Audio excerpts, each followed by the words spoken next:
Vida de Santa Clara de Asís. Escrita por el Padre Ángel Peña. Orden de Agustinos Recoletos. 10. Muerte de San Francisco. El 14 de septiembre de 1224 recibió San Francisco los estigmas de la pasión.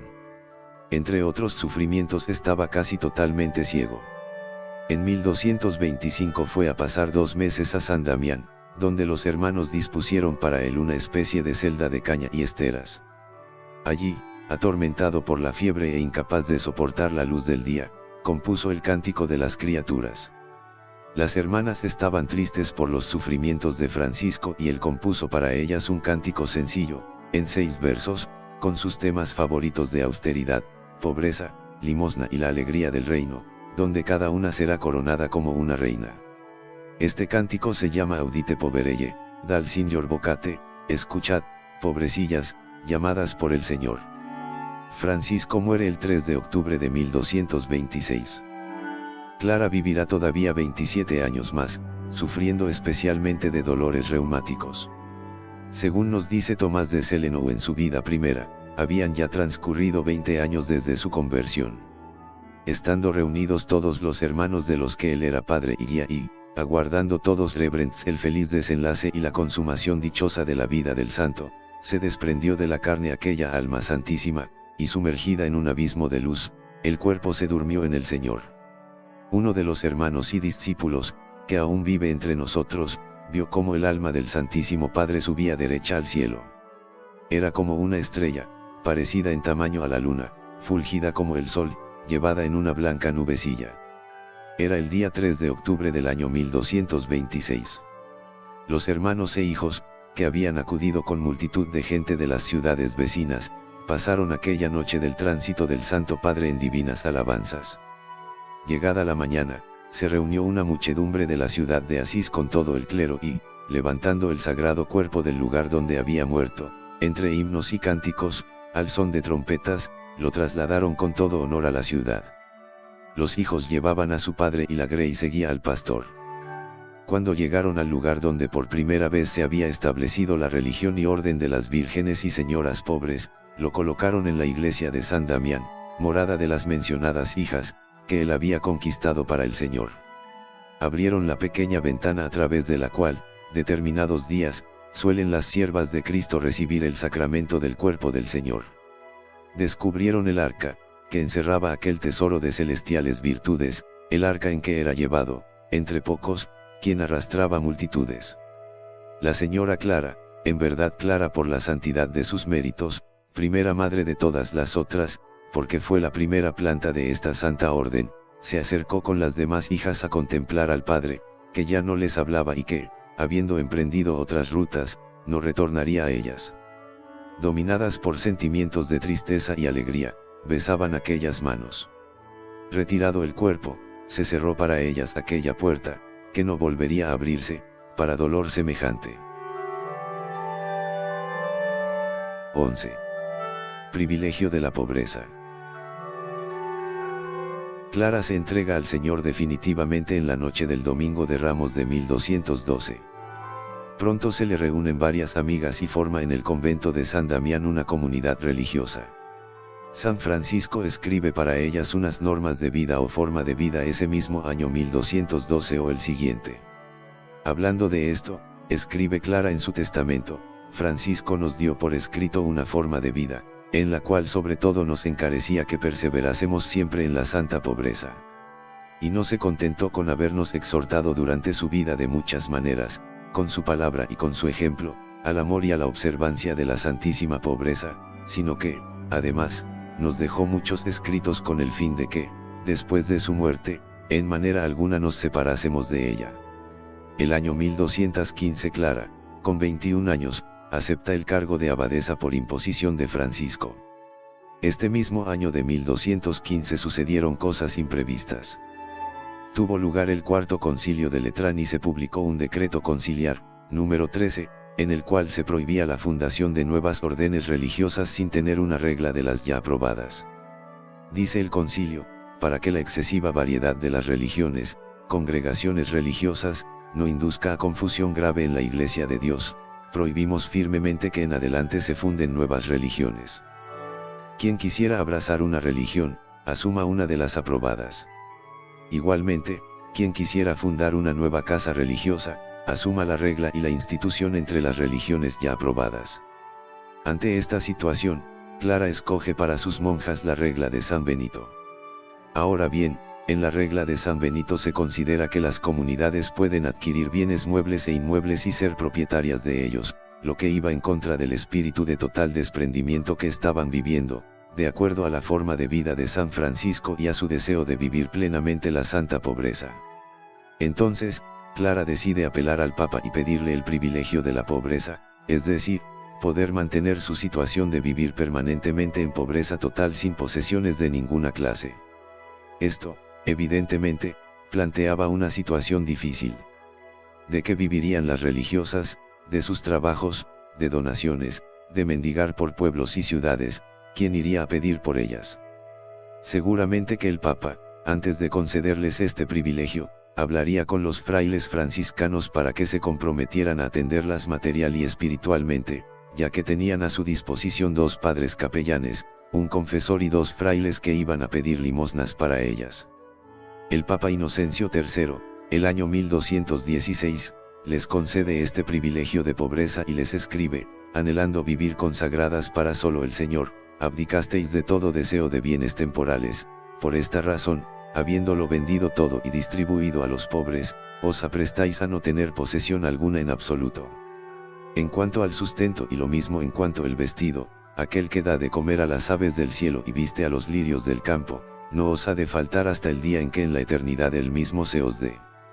En consecuencia, y tal como lo habéis solicitado, corroboramos con nuestra protección apostólica vuestra decisión de altísima pobreza y, con la autoridad de las presentes, condescendemos a que ninguno pueda constreñiros a admitir posesiones.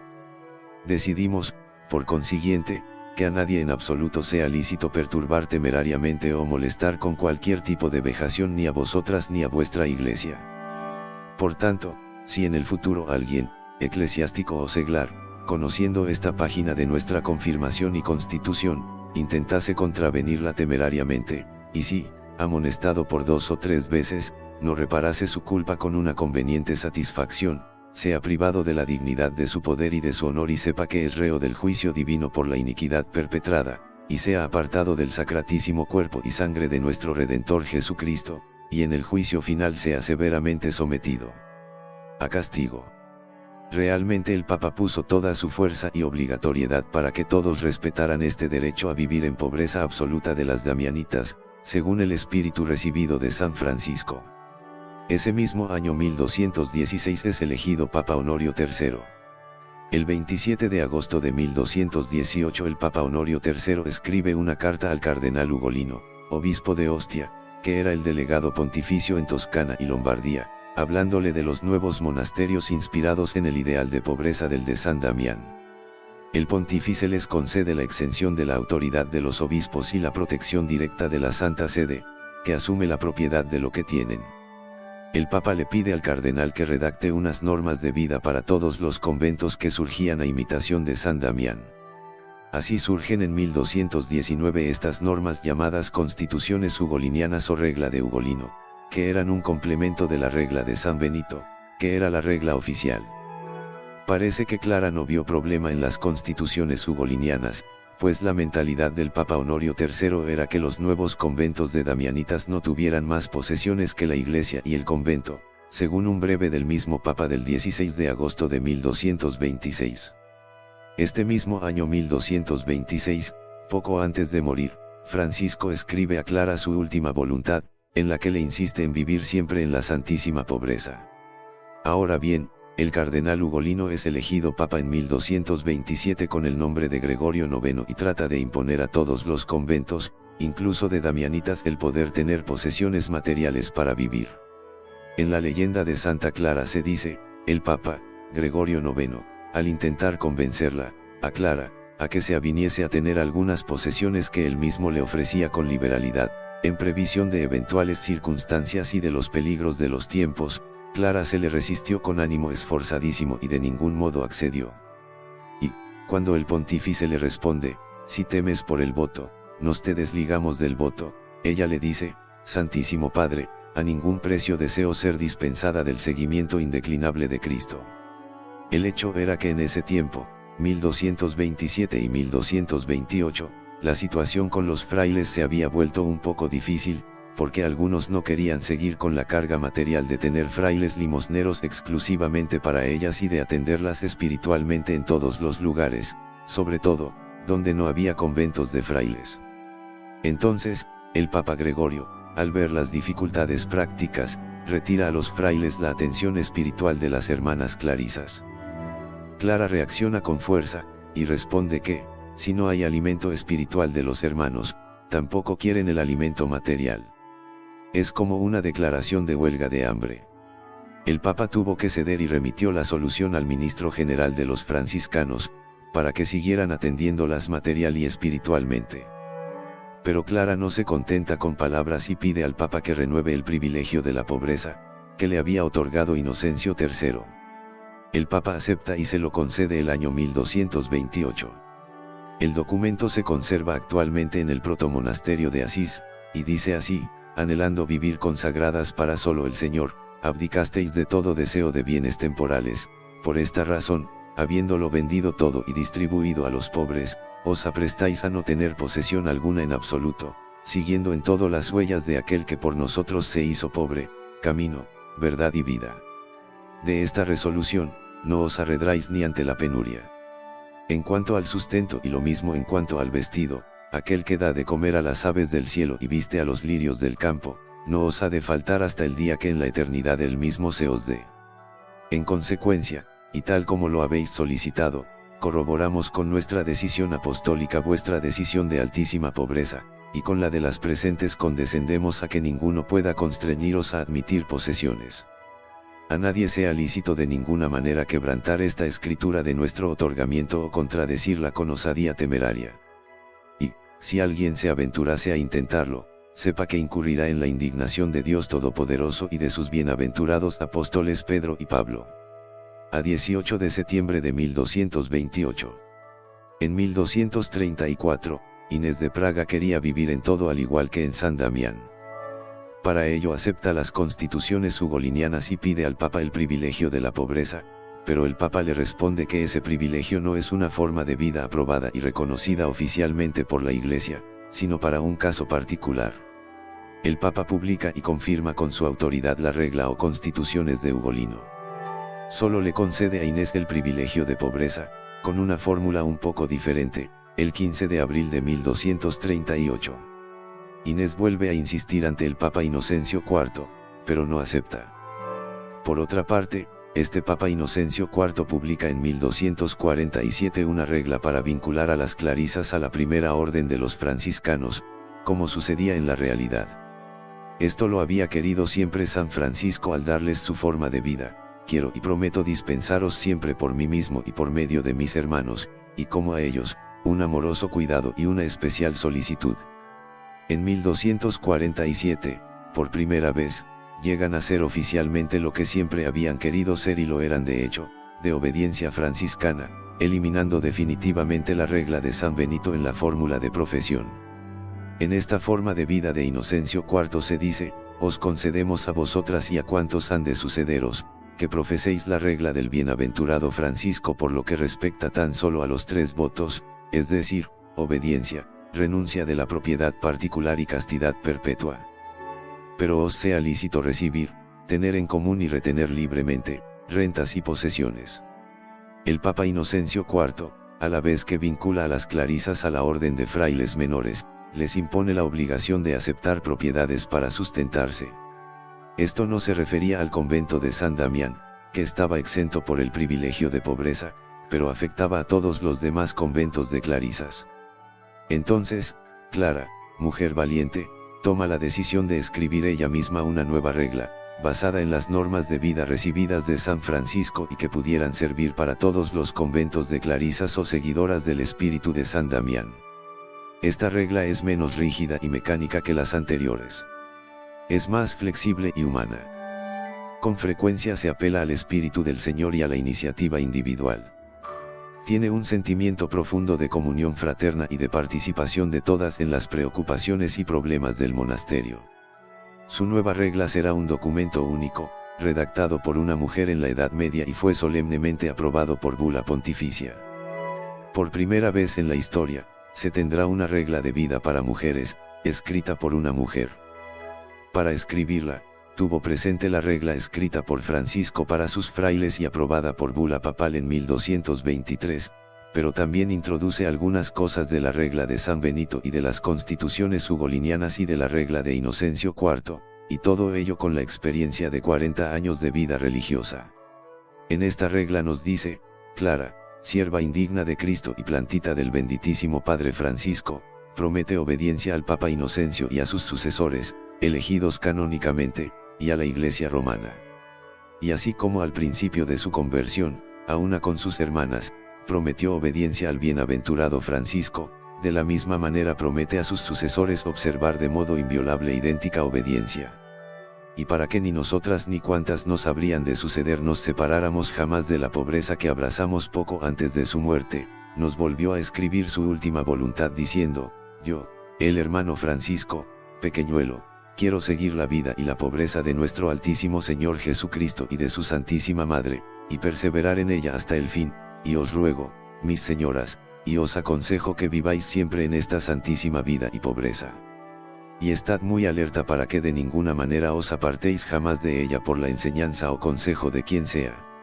Y como yo, a una con mis hermanas, fui siempre solícita en guardar la santa pobreza que prometimos al Señor Dios y al bienaventurado Francisco, las abadesas que me sucedieren en el oficio, y todas las demás hermanas, están obligadas de la misma manera a guardarla inviolablemente hasta el fin. Es decir, no han de recibir o tener, por sí o por interpuesta persona, posesión o propiedad ni nada que razonablemente pueda considerarse como propiedad, a no ser aquella porción de tierra exigida por la necesidad en razón del decoro y del aislamiento del monasterio. Y esa tierra no se cultive sino como huerto para las necesidades de las mismas hermanas. El Papa Inocencio IV la aprobó oficialmente el año 1253 y añade estas palabras: nadie se permita en modo alguno violar esta escritura de nuestra confirmación o con osadía temeraria ir contra ella. Y si alguno presumiere intentar esto, sepa que incurrirá en la indignación de Dios Todopoderoso y de los bienaventurados apóstoles Pedro y Pablo. Dado en Asís a 9 de agosto, el año 11 de nuestro pontificado. Cuando el deseado documento llegó a manos de Clara, ella estaba ya casi moribunda. Un testigo de la escena anotó en un margen del documento: como puede todavía leerse, esta regla la tocó la beata Clara y la besó por devoción muchas y muchas veces. Esto fue ratificado por Sor Felipa, una compañera de Clara, presente en ese momento y que lo testificó en el proceso. Sin embargo, fueron pocos monasterios que la adoptaron en el siglo XIII. Había otras reglas aprobadas, como la del monasterio de Longchamp, cerca de París, donde vivía la beata Isabel de Francia, hermana del rey San Luis de Francia. Para redactarla se contó con la ayuda de los maestros franciscanos de la Universidad de París, entre ellos San Buenaventura.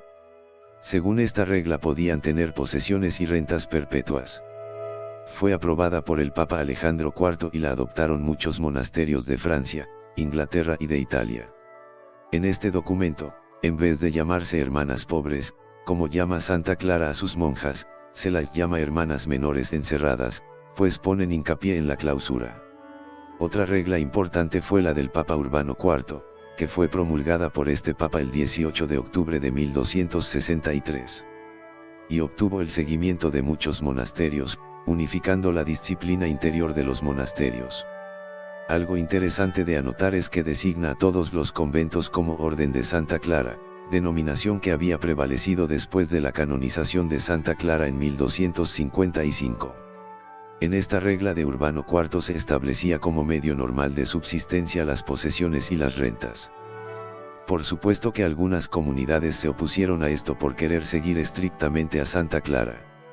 De hecho, los monasterios se dividirán en dos observancias, la de la regla de Santa Clara, clarisas de la primera regla, y clarisas urbanistas o de la segunda regla de Urbano IV. Esta bifurcación en dos ramas continuará a través de los siglos. No obstante, los conventos de clarisas fueron creciendo mucho desde el principio. El 18 de agosto de 1229 escribe el cardenal Reinaldo, protector de la orden, una carta circular a los 24 conventos de clarisas de Italia. En 1238 había ya en San Damián 50 religiosas y 80 conventos en distintos países, 7 de ellos en España. A la muerte de Santa Clara, en 1253, eran 113, de los cuales 13 en Francia. Actualmente hay 18.000 clarisas a lo largo del mundo. 12. Dones sobrenaturales. A. Conocimiento sobrenatural. Es el conocimiento de muchas cosas que solo pueden ser conocidas por revelación especial de Dios. Sor Felipa manifestó en el proceso, una hermana, llamada Sor Andrea de Ferrara, sufría de escrófulas en la garganta.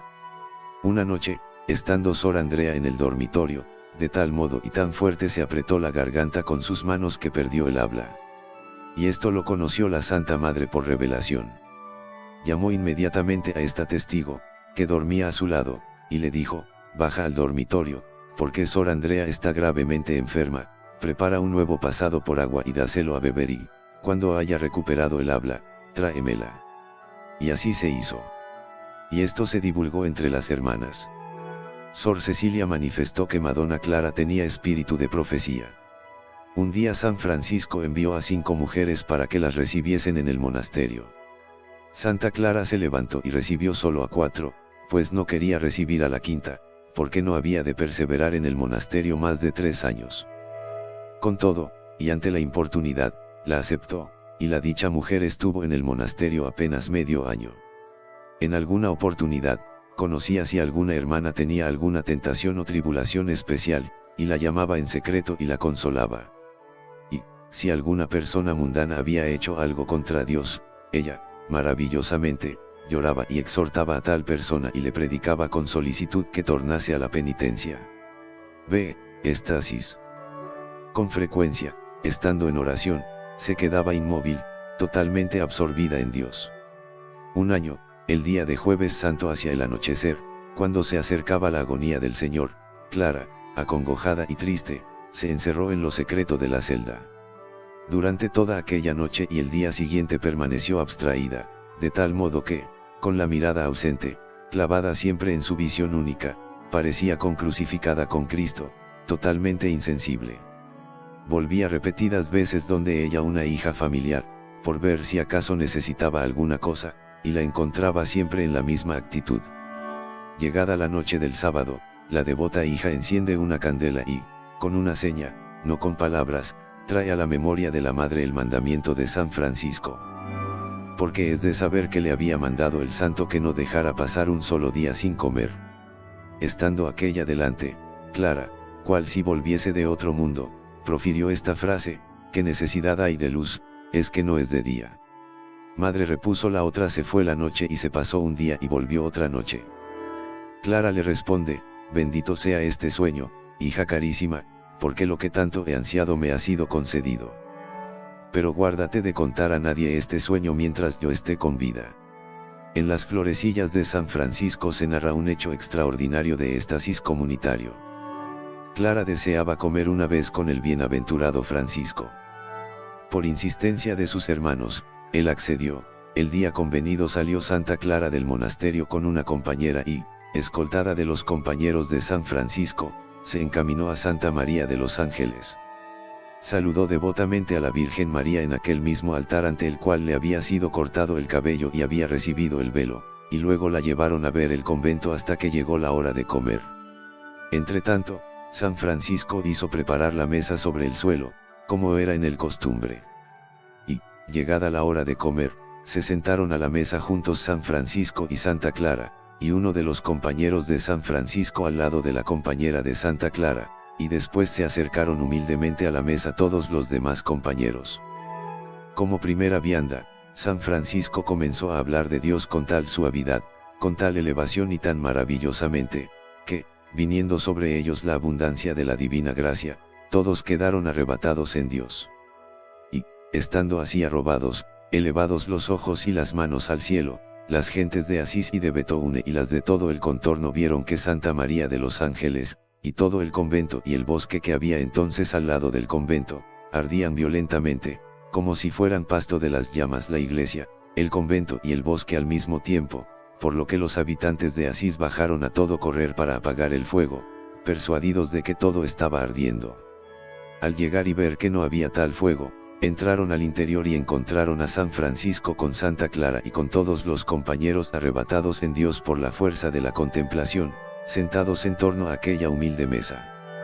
Con lo cual se convencieron de que se trataba de un fuego divino y no material, encendido milagrosamente por Dios, para manifestar y significar el fuego del amor divino en que se abrazaban las almas de aquellos santos hermanos y de aquellas santas monjas. Y se volvieron con el corazón lleno de consuelo y santamente edificados. Al volver en sí, después de un largo rato, San Francisco y Santa Clara, junto con los demás, bien refocilados con el alimento espiritual, no se cuidaron mucho del manjar corporal.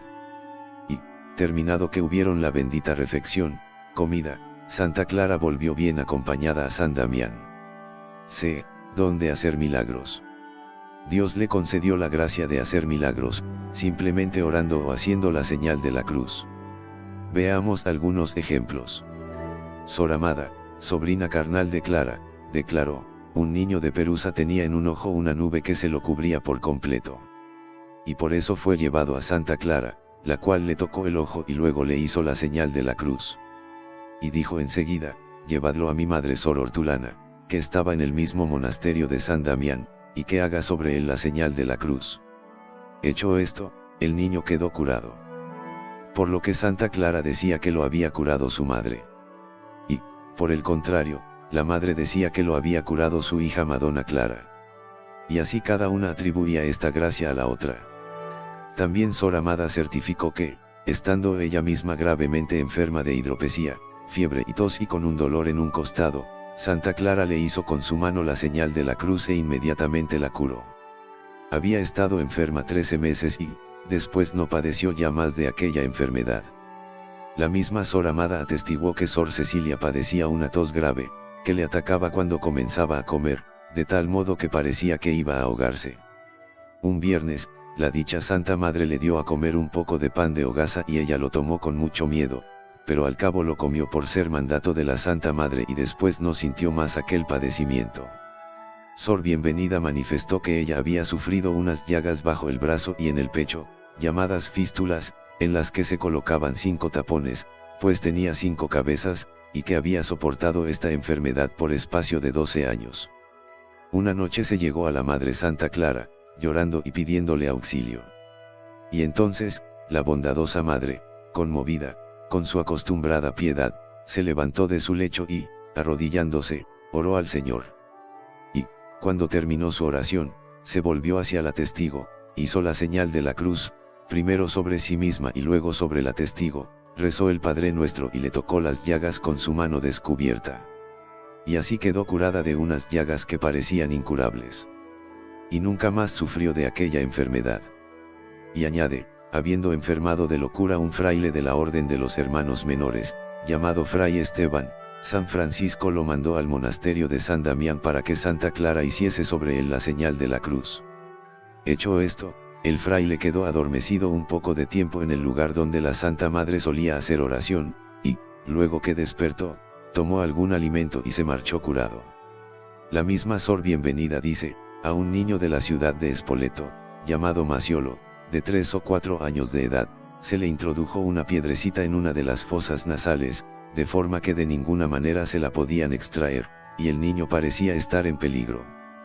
Llevado a Santa Clara, y después que ésta trazó sobre él la señal de la cruz, al momento se le cayó de la nariz la piedrecita, y el niño quedó librado del apuro. Según testimonio de Sor Felipa, un niño, hijo de Messer Juan de Maese Juan, procurador de las hermanas, que padecía de fiebre gravemente, fue llevado a la Madre Santa Clara y, una vez que ella hubo trazado sobre él la señal de la cruz, quedó sano. La testigo estuvo presente, cuando la Santa Madre lo tocó y le hizo la señal de la cruz. Sor Cristiana de Messer Cristiano declaró bajo juramento que, habiendo estado mucho tiempo sorda de un oído y habiendo tomado muchas medicinas, nunca le habían aliviado nada. Por fin, Santa Clara asignó su cabeza con la señal de la cruz y le tocó la oreja. y de este modo se le abrió el oído y oía muy bien. Sor Pacífica refiere, una vez, estando enfermas 5 hermanas, Santa Clara hizo sobre ellas la señal de la cruz, e inmediatamente todas quedaron curadas. Y muchas veces, cuando alguna de las hermanas tenía cualquier dolor o en la cabeza o en otra parte de la persona, la bienaventurada madre la curaba con la señal de la cruz. La testigo había sido una de las curadas, y había estado antes enferma mucho tiempo de una enfermedad que le hacía castañetear, sentir mucho frío y temblar. Por eso, la medicina de esta testigo y de las otras hermanas, cuando caían enfermas, era que su Santa Madre hiciera sobre ellas la señal de la cruz. Sor Inés declaró que, en cierta ocasión, por su gran insistencia le lavaron los pies a la Madre Santa Clara y esta testigo bebió de aquella agua y la encontró tan dulce y sabrosa, que difícilmente lo podría explicar, y la dicha Madre Santa Clara tiró el agua de inmediato para que ninguna otra la bebiese. Sor Pacífica nos dice en el proceso, la bienaventurada Clara estuvo llena de milagros. Una vez que faltó el aceite en el monasterio, hasta agotarse completamente, llamó a un fraile de la Orden de los Menores, dedicado a pedir limosna para ellas, llamado Fray Bentevenga, y le dijo que fuese a buscar aceite, a lo que él respondió que le preparasen la vasija. Clara tomó una vasija y la lavó con sus propias manos, y la colocó sobre un pequeño muro que estaba cerca de la salida de la casa, para que el dicho fraile la cogiese. La vasija estuvo allí un poquito de tiempo. Y, cuando fue a tomarla Fray Bentevenga, la encontró llena de aceite. Y, no obstante haberse buscado diligentemente quien pudiera haberla llenado, no pudo encontrarse. Esto ocurrió al 2.º año de su estancia en San Damián. Sor Cecilia dijo que un día, no teniendo las hermanas más que medio pan, porque la otra mitad se la habían dado a los frailes que moraban en la parte exterior, la dicha Madonna mandó a la testigo que hiciese con aquel pan 50 rebanadas, y se las llevase a las hermanas que habían ido ya al refectorio, comedor. Entonces dijo la testigo a la dicha Madonna Clara, para hacer de este trozo de pan 50 rebanadas sería necesario aquel milagro del Señor de los 5 panes y los 2 peces. Pero la Madonna le respondió, veías como te he dicho. Y el Señor multiplicó aquel pan de tal modo, que hizo de él 50 buenas y grandes rebanadas, como Santa Clara le había ordenado. Se lee en las florecillas de San Francisco, una vez entre otras, fue el Santo Padre, Gregorio IX, al monasterio donde ella estaba para oírle hablar de las cosas celestiales y divinas, y, mientras se hallaban así entretenidos en divinos razonamientos, Santa Clara hizo preparar las mesas y poner el pan en ellas, para que el Santo Padre lo bendijera. Concluido el coloquio espiritual, Santa Clara, arrodillada con gran reverencia, le rogaba tuviera a bien bendecir el pan que estaba sobre la mesa. Respondió el Santo Padre: Hermana Clara fidelísima, quiero que seas tú quien bendiga este pan y que hagas sobre él esa señal de la cruz de Cristo, a quien tú te has entregado enteramente. Santísimo Padre, perdonadme, repuso Santa Clara, sería merecedora de gran reproche si, delante del vicario de Cristo, yo, pobre mujercilla, me atreviera a trazar esta bendición. Para que no pueda atribuirse a presunción, insistió el Papa, sino a mérito de obediencia, te mando, por santa obediencia, que hagas la señal de la cruz sobre estos panes y los bendigas en el nombre de Dios. Entonces, Santa Clara, como verdadera hija de obediencia, bendijo muy devotamente aquellos panes con la señal de la cruz. Y, cosa admirable, al instante apareció en todos los panes la señal de la cruz, bellísimamente trazada. Entonces comieron una parte de los panes, y la otra parte fue guardada en recuerdo del milagro. El Santo Padre, al ver el milagro, tomó de aquel pan y se marchó dando gracias a Dios, dejando a Santa Clara con su bendición. Por entonces estaba en el monasterio Sor Hortulana, madre de Santa Clara, y Sor Inés, su hermana, ambas, como Santa Clara, ricas de virtudes y llenas del Espíritu Santo, y, asimismo, otras muchas monjas. San Francisco les enviaba muchos enfermos, y ellas, con sus oraciones y con la señal de la cruz, les devolvían a todos la salud.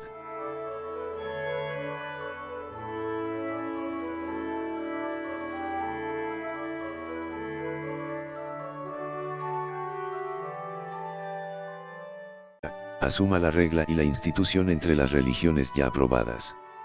Ante esta situación, Clara escoge para sus monjas la regla de San Benito. Ahora bien, en la regla de San Benito se considera que las comunidades pueden adquirir bienes muebles e inmuebles y ser propietarias de ellos, lo que iba en contra del espíritu de total desprendimiento que estaban viviendo, de acuerdo a la forma de vida de San Francisco y a su deseo de vivir plenamente la santa pobreza.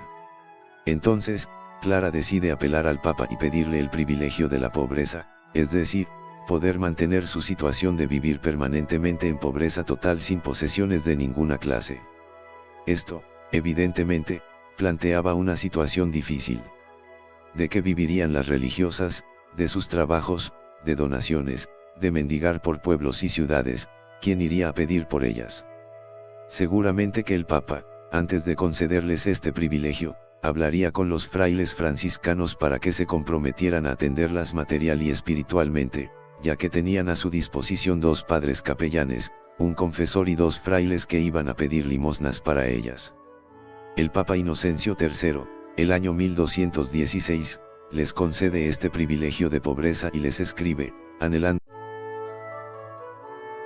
Vida de Santa Clara de Asís. Escrita por el Padre Ángel Peña. Orden de Agustinos Recoletos. 10. Muerte de San Francisco. El 14 de septiembre de 1224 recibió San Francisco los estigmas de la pasión. Entre otros sufrimientos estaba casi totalmente ciego. En 1225 fue a pasar 2 meses a San Damián, donde los hermanos dispusieron para él una especie de celda de caña y esteras.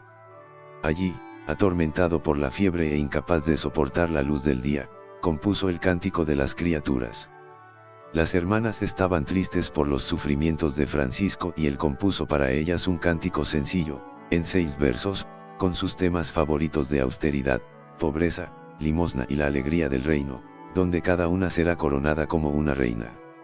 Este cántico se llama Audite Poverelle, dal Signor Vocate, escuchad, pobrecillas, llamadas por el Señor. Francisco muere el 3 de octubre de 1226.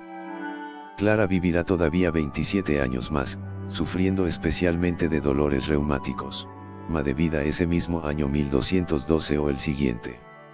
Hablando de esto, escribe Clara en su testamento, Francisco nos dio por escrito una forma de vida, en la cual sobre todo nos encarecía que perseverásemos siempre en la santa pobreza.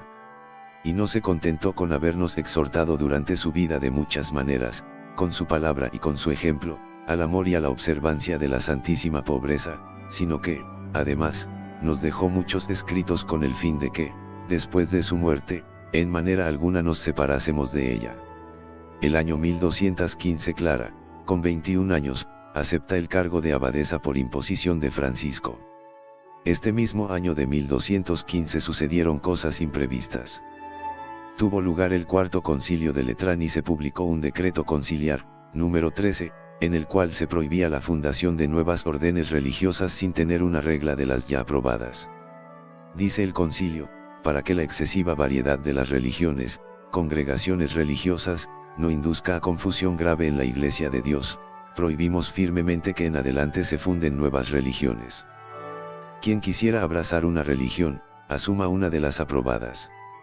Igualmente, quien quisiera fundar una nueva casa religiosa, según nos dice Tomás de Celeno en su vida primera, habían ya transcurrido 20 años desde su conversión.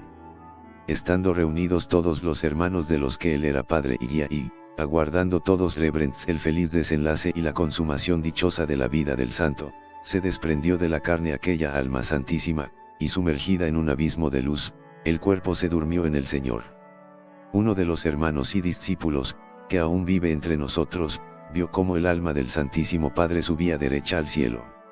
Era como una estrella, parecida en tamaño a la luna, fulgida como el sol, llevada en una blanca nubecilla. Era el día 3 de octubre del año 1226. Los hermanos e hijos, que habían acudido con multitud de gente de las ciudades vecinas, pasaron aquella noche del tránsito del Santo Padre en divinas alabanzas. Llegada la mañana, se reunió una muchedumbre de la ciudad de Asís con todo el clero y, levantando el sagrado cuerpo del lugar donde había muerto, entre himnos y cánticos, al son de trompetas, lo trasladaron con todo honor a la ciudad. Los hijos llevaban a su padre y la grey seguía al pastor. Cuando llegaron al lugar donde por primera vez se había establecido la religión y orden de las vírgenes y señoras pobres, lo colocaron en la iglesia de San Damián, morada de las mencionadas hijas, que él había conquistado para el Señor. Abrieron la pequeña ventana a través de la cual, determinados días, suelen las siervas de Cristo recibir el sacramento del cuerpo del Señor. Descubrieron el arca, que encerraba aquel tesoro de celestiales virtudes, el arca en que era llevado, entre pocos, quien arrastraba multitudes. La señora Clara, en verdad clara por la santidad de sus méritos, primera madre de todas las otras, porque fue la primera planta de esta santa orden, se acercó con las demás hijas a contemplar al Padre, que ya no les hablaba y que, habiendo emprendido otras rutas, no retornaría a ellas. Dominadas por sentimientos de tristeza y alegría, besaban aquellas manos. Retirado el cuerpo, se cerró para ellas aquella puerta, que no volvería a abrirse, para dolor semejante. 11. Privilegio de la pobreza. Clara se entrega al Señor definitivamente en la noche del Domingo de Ramos de 1212. Pronto se le reúnen varias amigas y forma en el convento de San Damián una comunidad religiosa. San Francisco escribe para ellas unas normas de vida o forma